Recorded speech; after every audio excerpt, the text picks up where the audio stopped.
Hello, everybody. Welcome back to Perfect Thursday, and this is one of our biggest episodes, not just because I have returned and have made the show back to its, former glory previous to my absence, but because we have one of the most special guests I think we've had on so far. This is big. This is big. This is someone who has had a big influence on both of our lives, correct, as well as many other. Yes.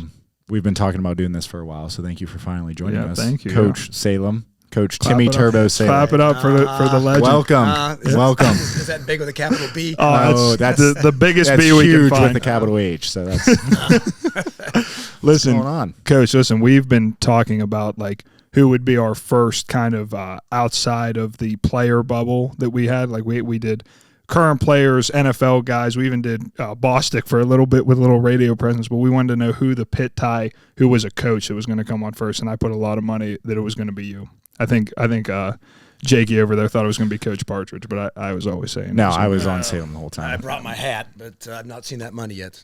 Well, listen, Peter's going to get it to you soon. It's getting wired from our bank account. Do you use Venmo? We'll send you a Venmo. I can't even spell Venmo. Jeez, the problem is our show is in incredible debt, so we just got to figure out how to get out of that debt, and then we'll be able to get that money straight over to you. But that kind of brings me up to the point here. We did not thank Brushes and Beans. Brushes and Beans, thank you so much for the sponsorship. According to Coach, we're going to need a little more money for this episode, but we'll connect with you offline. Please stop in. Tell them the boys from Perfect Thursday sent you. But back to you, Coach. Tell me, what are you feeling? You've been in the city now for, what's it been, going on 8th season here? Starting season 8 at Pitt, yes, sirree. So what's your experience been like in the Steel City? You've been a lot of places, but I know this is your new home. Tell me about it. Well, thank you for asking, but the biggest thing to it all is that I've really lived in 8 different cities with my wife, and Pittsburgh is her favorite. There we go. Really? So you know how that goes. When you have a happy wife. Listen, that's the only opinion that matters. That's the only one that matters. So she's elated to be living in the city, and it is very unique, very, very special. And you hear that when you're traveling, when you see a Pittsburgher somewhere, and then they talk about it and what they miss, and it is true. There's a lot here. And you were born in my hometown, Scottsdale, Arizona, right? Well, no, I was in Minneapolis, Minnesota, but I spent a lot of time in Arizona, so nice try. That was a nice try. It's funny. Also, did I hear your hometown? What was that called? I claim Scottsdale now that my parents. You know what I'm talking about. I'm a West Coast guy. I learn something new about Jake every single week, and it's all made up. That's the best part about being friends with me. It's like reading fiction. So you were born in Minneapolis, and then you went to Scottsdale. No, I went to Vermillion, South Dakota. You're way behind. Can you change subject? Jake got Just the wrong notes. Hey, so where's the script? We're so he's off script. He said it's up here. I mean, mine's up here. That's how we do things around loopy, here. Yeah. So you've been coaching for a long time now. What is kind of your secret to the length of a career you've had? Because I know coaching is a wild game, but you've seemed to find success everywhere you go. What is kind of your formula? Well, I've been very lucky that I'm still on 2 feet and moving. Yeah. And I would say my biggest formula is to make sure I stay in coaching shape. And that means like good shape. Tell me a little bit about. Tell me a little bit of training for coaching shape. Well, I mean, like today, I've been running 6 miles a day. I've been swimming like a mile at night. I mean, he's ran bikes. 6 miles every day since I met him. So, I mean, just whatever. There'll be some nice runs, but if you're in really good shape, and you're committed to something, I mean, just being in shape and committed, boy, that just doubles your energy. So I totally agree. But I mean, that's just been kind of a secret that. I've always been around guys that are 18, 19, 20. Yeah. So I still feel like I'm 20. Absolutely. Yeah. That's part of the deal. You're still a youngster because you're around youngsters. Right. I mean, keeping with the routine and the healthiness, a good workout routine is always coupled with a good diet. Why don't you tell me a little bit about what we're looking like on that diet side? I know that you're indulging in some interesting foods. Well, foods. I don't know foods. Just drink. Hey, so you say that, but I'm a huge Mountain Dew drinker, and green means go. So that's how I look at it. Well, what about Code Red? You ever drink the Code Red? Code Red might be the best. You ever drink Code Red? That's a special Mountain Dew. No. Did you see there was a nacho cheese Mountain Dew flavored? Would you ever try that? I'm drinking just a basic hillbilly 1960 Mountain Dew. I'm not drinking all those fancy fruity duty flavors. Yeah, but you don't like it. You got to crack it the night before and let it sit out after. Tell the people about that. Drink. I mean, Yeah, I do like to crack one at night before I go to bed, so I wake up in the middle of the night and go down and drink some Mountain Dew. I don't like that fizz. I don't mind the fizz, and it's bad when you wake up the initial fizz. So I love the taste. The real secret to a long coaching career is flat Mountain Dew. It's not always flat. Sometimes they're flat. Coach, we got camp coming up here pretty soon, and you've been in the summer stage and you've been on the road for recruiting. So before we get into the football side, tell me about your travels here. I know that recruiting's obviously a big part of what you do, and you're one of the best at it in the country. So what's that like? Well, we had the spring evaluation time period, which for us that really went from the last week of April to the first 3 weeks of May, and it's just nothing but travel and go and chase and get to schools and practices. And it is an important time of year because you're trying to, see these upcoming 23 kids, but also get eyes on possible 24s and even now 25s, these freshman kids that are getting larger every year.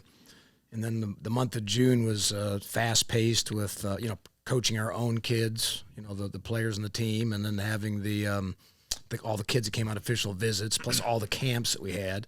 Unless there wasn't much time to breathe through that month of June, then we're very, very blessed, like really every college football program in America, that July is the downtime because there is no recruiting. Kids can't come to campus, so it truly is a dead period. And I just went to go see my grandkids in Orlando. Then I went to Dallas to see my daughter who just moved there. Then I went to Memphis to see my son and my brother. So it was family. Motor. Go see the family. Oh, go. Go. And it's hot. It was hot where I went. I believe it. Oh, I'm sure. It's hot here. No, this is nothing compared to what it was last I heard night. Dallas is crazy. And speaking of recruiting a little bit, I guess probably this year, maybe last year a little bit, how has that process changed on your end with the rise of NIL? Well, it's changed. I'm not the one giving out money, so it hadn't really changed for me from that side of just going and say, okay, son, you're getting this. But it's different because kids are asking, kids are inquisitive. Coaches are asking. The general people on the street are asking, and some of these kids I think are getting pretty good chunks of change. Good for them. It's crazy. Yeah, I mean, you saw the number one recruit to Jackson State. He signed for $1 million. Can you imagine being 18 years old and having $1 million? I'll never be able to wrap my head around it. I keep thinking about NIL. I keep going back and forth with it. Like if I agree with it or if I don't. And you weren't good enough to get NIL. Oh, listen. Yeah. Neither you. Listen, so NIL. I was hoping I'd get a couple hometown deals. I was praying you guys would just show up. I'm like, please come visit, please. Yeah. I met you in high school. You right. came to recruit Indiana. Matter of fact, was it for me or was it for somebody else? No, it's just your dad. Okay.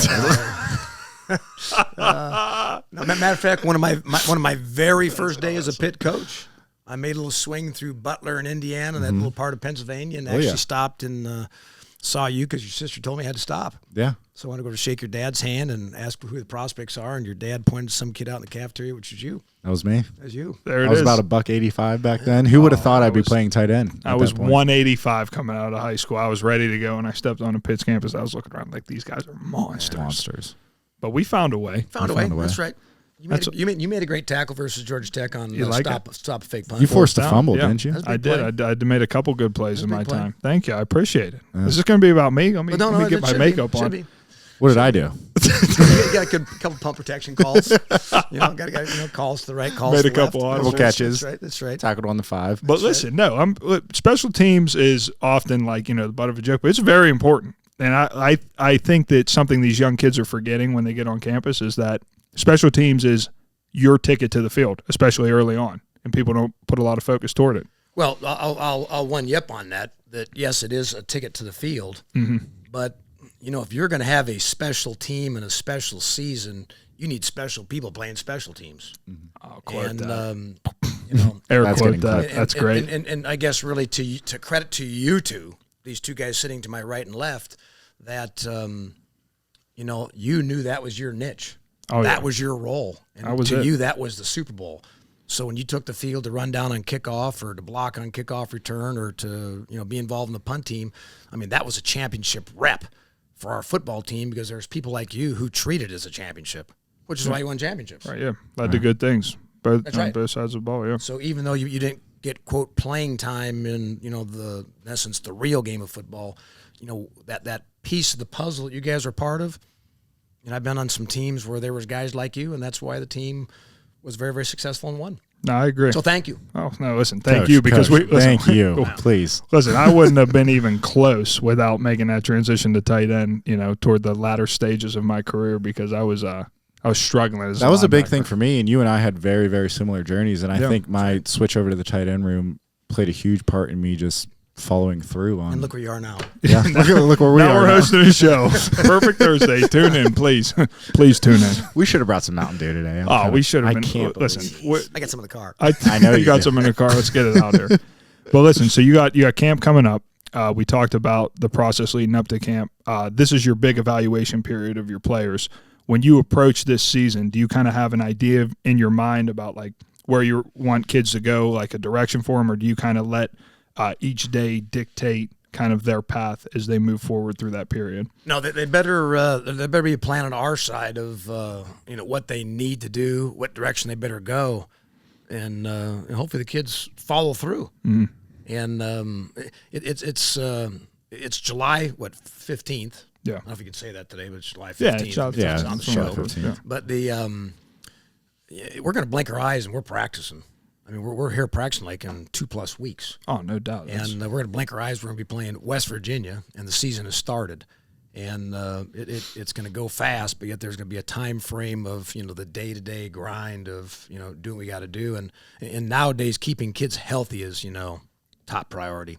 Yeah. You just can't afford to have some guy have a pulled hamstring and out for 4 days or a little bumped up elbow and misses 2 practices. I mean, every practice, every rep is so key for the growth of the team and really the individual. Yeah. And if we get our players playing at high quality and know what their role is. Yeah. Maybe your role is a backup. Oh, you get a chance, now you go play. But it's very fun. Our players have worked extremely hard this offseason. I mean, that's been, they're just springboarding off of last year. So it's big shoes to fill. Yeah, the big shoot, no question. Yeah. Yeah. But that should be the level you should be at. I mean, right. That's what we're doing this for. Yeah. And do you think like that's sometimes like when a team sees a lot of success, like Pitt did last year, do you think sometimes that can be a challenge, and how do you think that team has handled that? Well, I think forward? some teams might look at it as a challenge. I would say right now our players, our team, have used that as being Energizer Bunny. Yeah. I mean, they've walked in still with championship mentality. They still have, come in every day with winning attitude, workmanlike attitude. They're not just, we've arrived and not done any work. I mean, they're still coming and working their tails off. Yeah. With great enthusiasm and a joy to be around. They come to the building every day wanting to get better. Absolutely. So good for us. Is there anybody who's standing out to you, making a name, kind of making that jump from maybe just a role player last year to some leadership roles, or somebody who's really like taking the reins of this team? No, I think there's been a number of players that are all just doing their part. We got that Eagles group, that's been very, very vocal and doing what they're supposed to, which is kind of the leadership group within the team, not just captains, but they're the team spokesmen, within the group. And then I think we look fast. We've had some of these little individual workouts where the team goes out. We get like half an hour. And I mean, we look quick. We can look like we're moving. Yeah. The fastest we've been in a while. I mean, we just look like our hard work and our efforts are paying off. When you used to assess Jake, what kind of adjectives were under his name? Was Twitch a part of that? No twitch. Athletic, big heart. Everything. He just. I don't know. He just, wasn't fast enough. He was too slow. I mean, which one? But I showed up early. Showed up. I knew the playbook. First one in the door. Yep. First one in the door. Came in early. High motor. Cares a lot. That's right. Cares a lot. Like That's having good. another coach out there. No question. Coach on the field. But that's true. Another coach in the field. Yeah. I mean, we're back to kids that just you could trust. Yeah. They're going to take the field, and is going to get a great rep for the play. Even though maybe you weren't the first guy down in kickoff. I mean, you were one of the first. I'll tell you what. Hey, we'll pull the film up. We'll pull the film up first to the 30. Even Jake made it down the field one time. Yeah, in like spring practice 7, I think, when no one was really running. It's about what's ticking in here. This baby, huh? When you're recruiting kids, obviously you're taking a look at their measurables and how they're playing on the field. But do you ever consider like some of those things that necessarily the film can't show? A whole bunch of them. And how do you find those? Those are things you're trying to watch in their practice. You're trying to watch maybe in their workout. And, I think one of my favorites is always asking, the high school coach or the coach that he's dealing with is, how tough is this kid? And, when the coach, he's tough. Then, he ain't very tough. When the coach says, Coach, that guy's been the toughest kid I've had in my program for the last 30 years. Ain't no kid tougher than this kid. The kid's tough. There you go. You got that. I got a tough one now. Check that off the list. Right. So it's just, I think, toughness is a big thing because football is a tough game. I mean, it's played with helmets and shoulder pads, and it's a contact sport, and you got to pound on each other. And one of the hardest things about football that is different is that, in order to improve, you actually got to beat the heck out of your buddy. Oh, yeah. In practice. You got like your best friend, you're out there doing tackling drills and blocking drills and taking them to the ground. scrimmaging against your friends. Yeah. Right. We don't do that in tennis and golf. We're out there just like whacking a ball back and forth, you actually have to, if you want to improve and get better, you just got to roughly beat your buddy up. Yeah. It's tough. It's tough. Yeah. And that's why I think football is the ultimate team sport, because you got to be able to be a professional in that sense in the practice and kind of separate the friendship from the business-like mentality of we just got to go out and get better, and that's what you got to do to each other. Not the dirty side of it, but the hard physical pushing and shoving and executing plays. Not easy. No, not easy. At all. And Coach, when you think of toughness, like how do you measure that?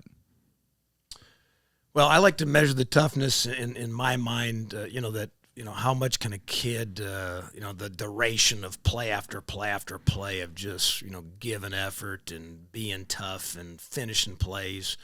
I always like to look at just personally, over all my 3.5 decades or 36, 37 years, whatever it is, of like inside run. Oh, yeah. Oh, yeah. When you go to inside run. Inside fun? Inside fun, like that's it, because that's what it is, inside fun. By the way, inside run is pretty much a period in practice where it's just straight run plays. There's no receivers. It's the offensive line, the running backs, running run plays against the defense. Yeah. And the defense knows it's run. And the defense knows it's run. And so they're all stepping forward. And they have extra guys most of the time. That's right. They have safeties. That's right. Safety coaches are involved. But it's just, it truly is the physical bruteness of football. Yeah. And when a kid can go out there or an offensive, hey, we can go out there and run 5, 6, 7, 8, 9 plays in a row.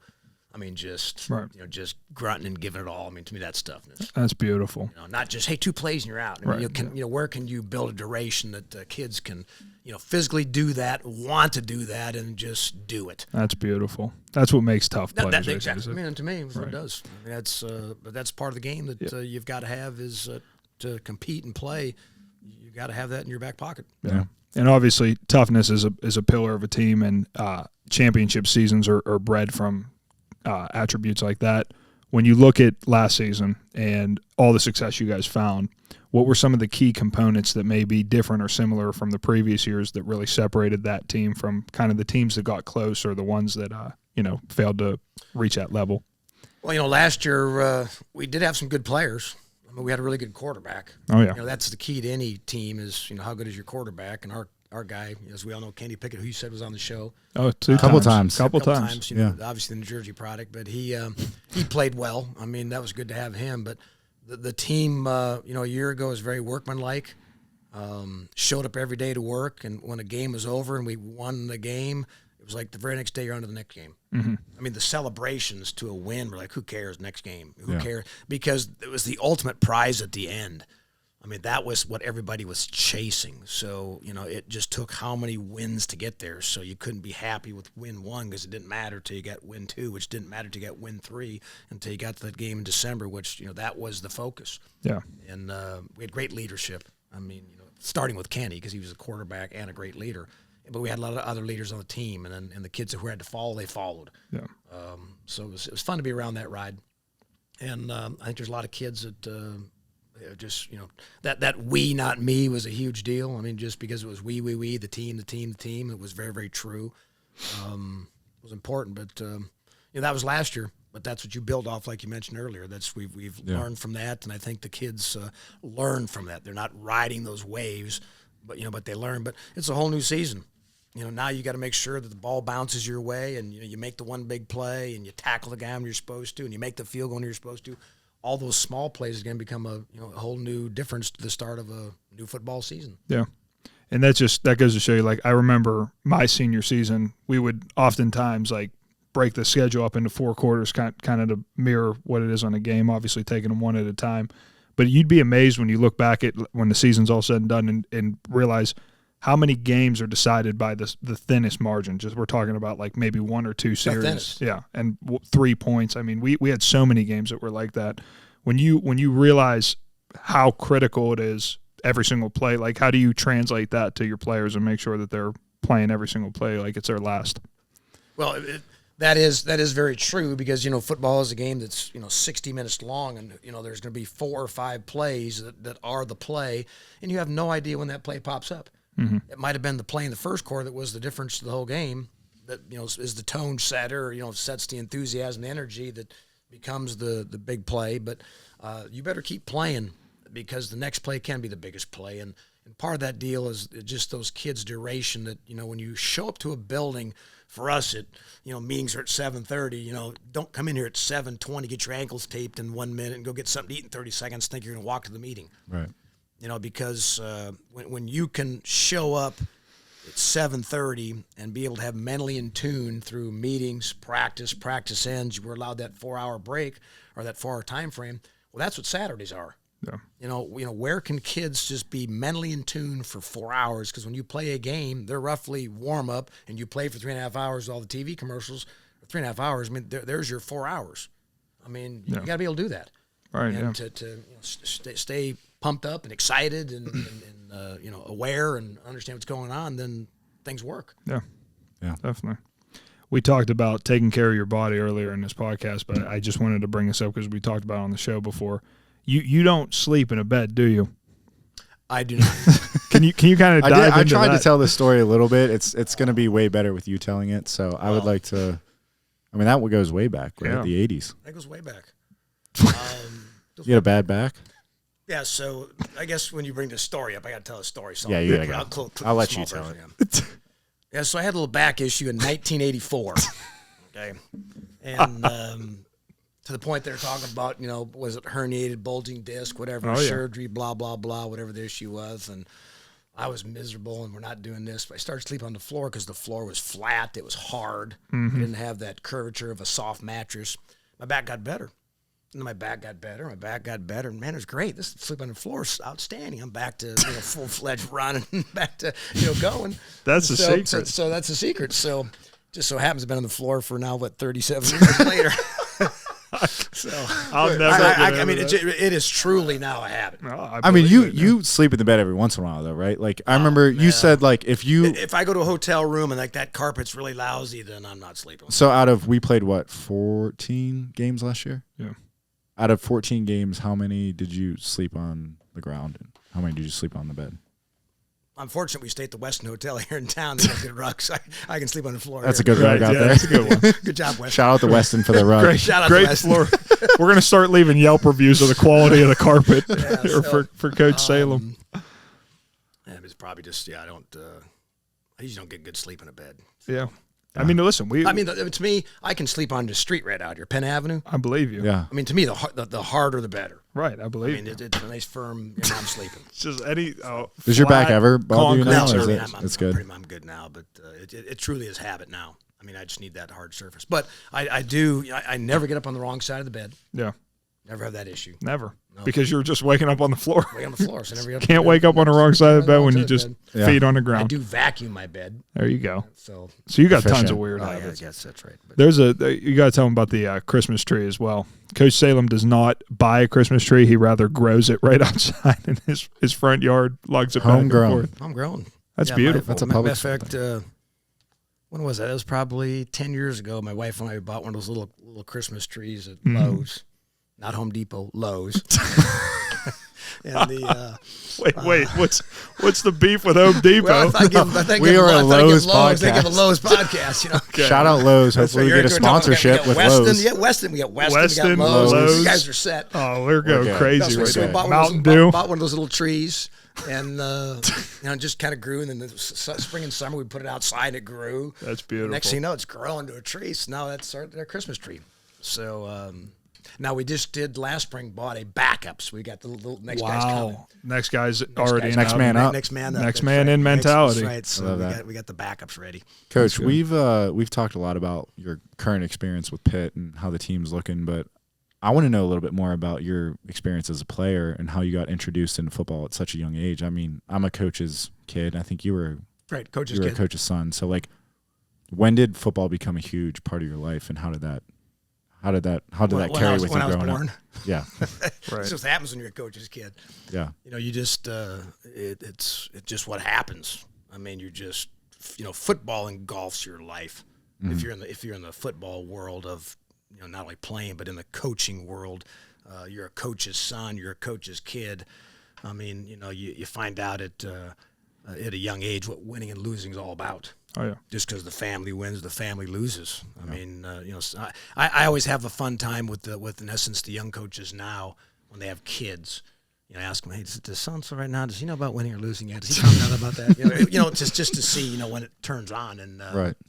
Because the wins are big and the losses are huge, just devastating for families and the teams. That's what you live for, and I did coach, and I wanted to say that I wanted to coach, and I wanted to give it a shot, and I did coach. I started coaching receivers at Arizona State in the 80s, and I was lucky. I had like really good receivers.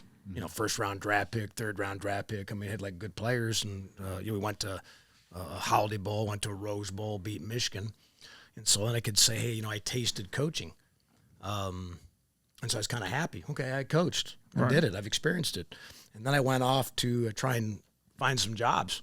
I just want to be a real person. I don't want to be working 27-hour days and working 9 days a week. Right. Yeah. So.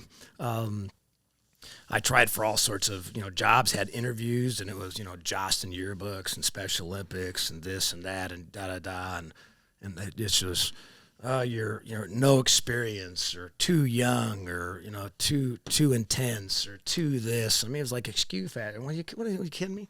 Yeah. I mean, look at all these excuses I'm getting.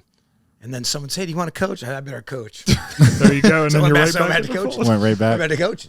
Little did they know you had all the experience in the world. Exactly. Yeah. So, you've obviously been around many places with coaching, developed a variety of great memories doing that. At Pitt, what's kind of been the highlights for you so far? Well, we've won a couple of those championships, but yeah, obviously winning the ACC championship last December was the highlight. Yeah. We've had some very, very nice wins in my 7 years here, going on 8. A bunch of special wins. It's a great question. I've not even had time to even think about that. Right. I mean, because you're just, what am I doing today? What am I doing tomorrow? I didn't have time to even think about what happened last week or last year. But probably, if anything, we've won on the road at Pitt. We've had a lot of road wins. Road dogs. Right. I mean, I just think that's one thing that, Coach Narduzzi's, I think, has done a great job of preparing the team for not only all games but the road games. We travel as a team. I mean, our meetings. Getting on the bus, off the bus, going to eat. I mean, it's a team thing, and the team is going because it's our little team of 70 players and our 50 administrators, coaches, and we're walking to a stadium of 60,000 people. It's us for 60,000. Yeah. And I think we've had some very, very nice road wins in my 7 years here, and really every year we've had a nice road win or two. Yeah. It's always special to win on the road, and we've done that at Pitt. Yeah. I think we were undefeated on the road last year. Last year, right? yeah. Last year, yeah, won every game. That was cool. I mean, like, especially I think it started with the Tennessee game, and then Right, we just kind of built on that. I mean, it's hard to always point to one game or one play, but I think overall, just to say that winning on the road is unique. Mm-hmm. Then we, of course, you fly into town, you see the victory lights on the cathedral. Yeah. It's always fun. Was there a moment for you last year where you just kind of looked at the team and was like, wow, this is gearing up to be something special, or was it just from the get-go you felt that way? It was from the get-go. From the get-go. Yeah. I mean, Jake was there. You weren't. Yeah, no, I was absent there. I was leading the squad. I laid the foundation That's right. for you guys. That's right. The foundation was That's right. strong. You guys build That's upon it. Good for you. Yeah. That's That's right. the hardest thing about Thanks, it is Jim. building the foundation. So I guess I'm involved in that sense. No, I think, I guess Kenny Pickett, quarterback again, he came back for one reason, to win the championship. Oh yeah. And There's no everybody doubt. knew that. Yep. There's no doubt. So everybody was following Kenny's lead because Kenny's like, we're winning the championship. I mean, he would tell us that, like, not even just to the media, but he would tell that to his friends. Oh, and yeah, like that was a real thing, and that was real. I agree. So I mean, the winning and the mentality on a daily basis was big because of Kenny came back, and he came back for his very specific reason. And the thing that's always different too is like our Friday, walkthroughs. Which should be kind of casual, low key. I mean, you're not out there sweating. It's not like, but to Kenny, that was still business. Oh yeah, he was a pro. I was always sweating. Yeah. So when he went out there for our little 20 play walkthrough, I mean, it was championship reps today on Friday to get ready for Saturday. Yeah, and that's always fun when the teams are that committed, that focused every week, not just once a month or every other game, but. That's when coaching is really fun, when the players, take care of business. Yeah. And that's what we did. And moving forward then this season, obviously every game's a big one, but is there anything that you got circled especially? I just have the first one circled. There you go. So do we.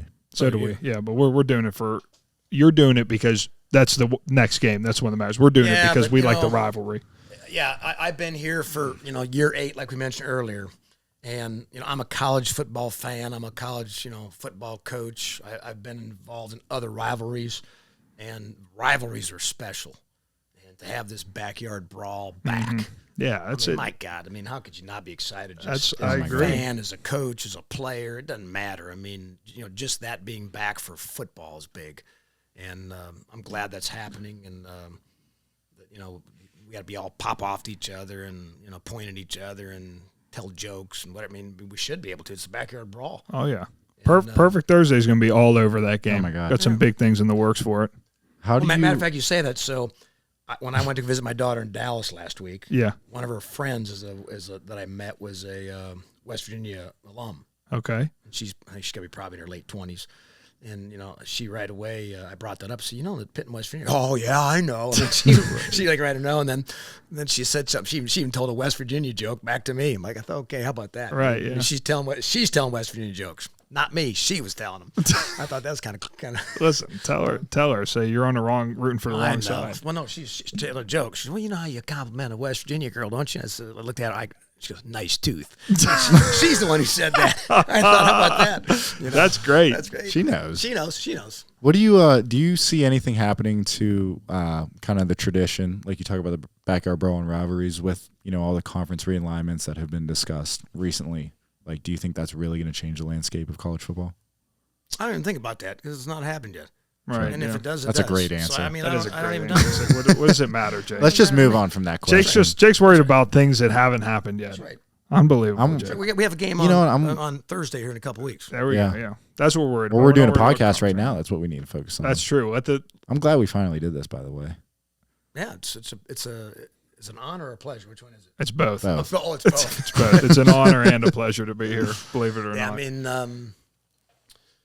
I would have to say that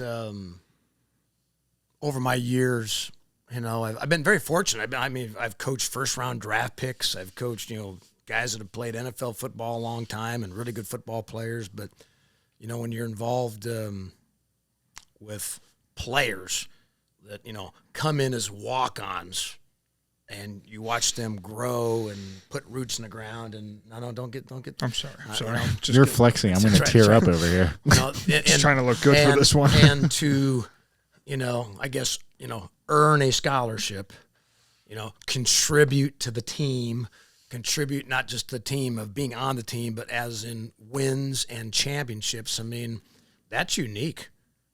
Just what you two guys did. Yeah.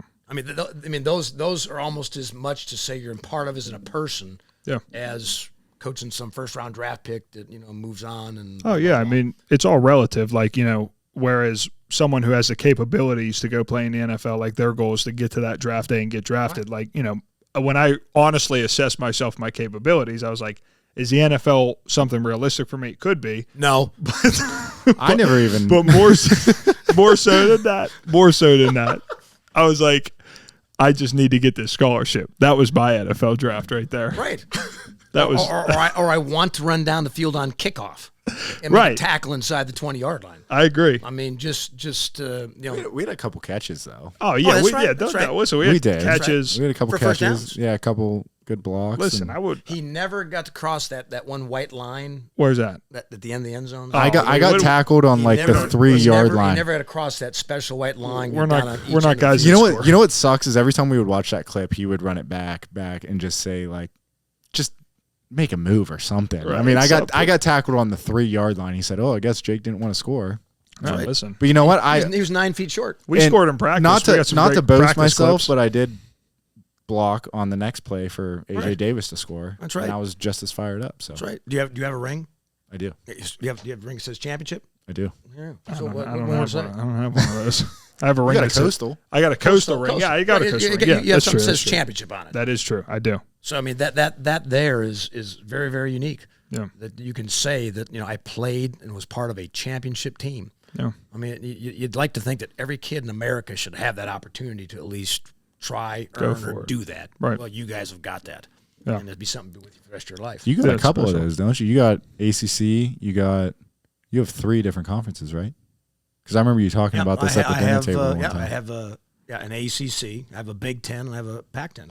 You ever just wear those around just to flex out? No. That's what I'm telling you. You wear nothing. Kidding, they're nothing. No The- rings, no watches, nothing. He just goes team issued gear and Look- that's it. Listen, but only a couple team issued gear. Coach Salem has a bevy of items that one day will be all over Bevy. the black market Mm-hmm. because Bevy. he's kept them in You can great make a lot of profit. out of great that. condition. Yeah, I've had I've had 2 pair of coaching shorts in 7 years. It's good luck though. Good luck. That's right. Been riding with you the whole Yeah, journey. That's right. They got pockets. That's what I need in pockets. Front Listen, and back. that's unbelievable. You are a special guy, Coach, and let me just say for Jake and I both, you've done tremendous amounts of work in our development. We will never be able to repay you, but there is something we will ask of you right now because this is how we wrap up all the podcasts. Jake and I are in a competition always because we're competitive guys, and we like to ask our guests who has been more of a special guy, special impact in your life, Coach, Jake or I. Would be Jake, no question. Oh, come on. Why is that happening? I mean, I'm on a cold streak right Cold now. streak. But what's the reasoning? That doesn't even make sense to me. I thought we had something special, Coach. We did, but I mean, who was with me longer? Me? That's Jake, right. yeah, Jake I was was. there I was longer. bouncing around different That's right, rooms, that's but I right. mean, at the end of the day, though, you would if you had to go into war right now, we're going into battle. You're picking Jake over me. Which battle are we talking about? Connect 4? Or are we No, talking not about- Connect 4. We're going in. We're playing 2 on 2. I spent more time with Coach, and just so you know, Coach Salem, I will always remember that call. I don't even know if you remember, but like in the very, very beginning of COVID, you talked to me on the phone. I remember I was like in my car, I pulled over, and you just said something in terms of like working towards a scholarship, and it just really hit home with me. And then for you to be able to help me get to that point and where it actually happened, like I will always be grateful for that. So Is he gonna cry right now? I just wanted to say that. He's getting emotional. Well, I'll tell you the other thing too is I remember this guy to my immediate left Yeah. that he was in his final paper, to get due to graduation, There we go. This is a good one. and he didn't want to do it. He was down the dumps. Poor me's And is I what we was- call oh that. my God! I mean, he was in that I don't care mode. I'm like, no, you're finishing this paper and you're getting an A in this paper. Yeah. You're not going to be a candy ass to finish your college career by soft in the last class. Right. Yeah. Finish the And drill. how many times I go back in that room and he was in there typing away, and what did he do? He finished it. That's right. Now, did he finish with an A though? Yeah. Oh yeah. There we go. Yeah, sure That's did. money. I mean, he could have just taken easy way out and got a B, but no way. He was not going to do that. I think, as a matter of fact, I remember typing that paper, and you walked in, took a picture of it, Sent- walked sent your out, dad. and then sent it to my dad Sent and his sent dad. it to me. I was like, Yeah. but he never sent said me that. anything He to sent me me. right. He didn't say hi. He just took the picture and That's walked. right. I want to make sure. I want back check You on. sent that picture to me. I actually That's right. vividly That's remember right. that. Sent to his dad. So this is his on his last paper. Listen, that's Right. that's And beautiful. That was putting the thumb down on him to. Finishing through the line. Yeah. That's right. Finish to the line. Finish. Well, You know. we finished But through the that's, line. That's why. I mean, I've kidded how many times about him and his career. He's gonna be out pumping gas in Indiana. That's good. That's good stuff. That's what he'll be doing. All that hard One work day. just to be One pumping day. gas. I'll be there. driving through recruiting, stopping in Indiana, get gas, and he'll be Jake up there at the Exxon station pumping gas over there. at We're going to Sheets. be going on a They recruiting got road Sheets there, trip. They got Get Go. Oh no, it's Big Sheets now. Big Sheets. Yeah. They got Wawa up there. No, No, Wawa's that's way an east. east side thing. Wawa. Are you a Sheets guy? I'm a we had this conversation. I don't do the gas station debate. Like That's why you got to neither here pick nor one. there. I mean, you should at least. I mean, be a I Sheets guy. pick Sheets just because I'm a Western Pennsylvania loyalist, but like it doesn't matter to me. Doesn't matter. You know what I mean? Only thing that matters to me is Batman, Star Wars, this podcast, and sometimes Jake. But that's all the time we have this week for Perfect There we go. Thursday. Perfect Thursday. Thank you guys for Great tuning title. in. Yeah, it was a good time. Thank you Yeah, for coming thank out. you, We're gonna Coach. have you back on soon. Well, actually, Little H2P. H2P. Well, H2P always, as yeah. always. Always. right. Listen, this is the #1 place to listen for Pitt news everywhere. And thank you to our producer, Peter. Peter, absolutely That's right. showing Nice out job, always. Peter. Thank you. You got a As couple always. shout outs per usual. So we'll see you guys next week. Thank you guys for tuning in. Hail the Pitt. Yep.